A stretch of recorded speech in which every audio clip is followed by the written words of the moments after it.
আমাৰ চেষ্টা যে আমি স্ক্ৰিনিং প্ৰচেছ যিমান আমি সোনকালে শেষ কৰিব পাৰোঁ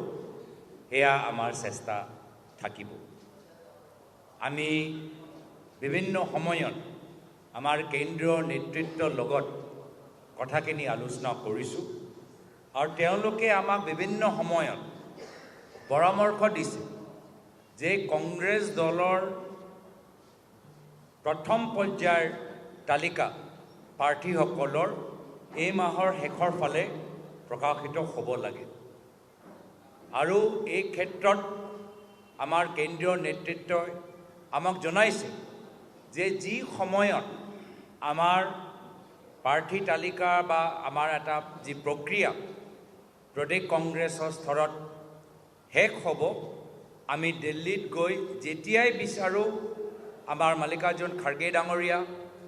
ৰাহুল গান্ধী ডাঙৰীয়া, কে.চি. বেণুগোপাল ডাঙৰীয়া, আমাৰ কেন্দ্ৰীয় নিৰ্বাচনী সমিতি, তেওঁলোকে যেতিয়াই আমি বিচাৰোঁ তেওঁলোকে বহিব প্ৰস্তুত হৈ থাকিব আৰু এই মাহৰ শেষৰ ফালে আমাৰ প্ৰথম পৰ্যায়ৰ তালিকা তেওঁলোকে মুকলি কৰিবলৈ তেওঁলোকে প্ৰস্তুত হৈ আছে।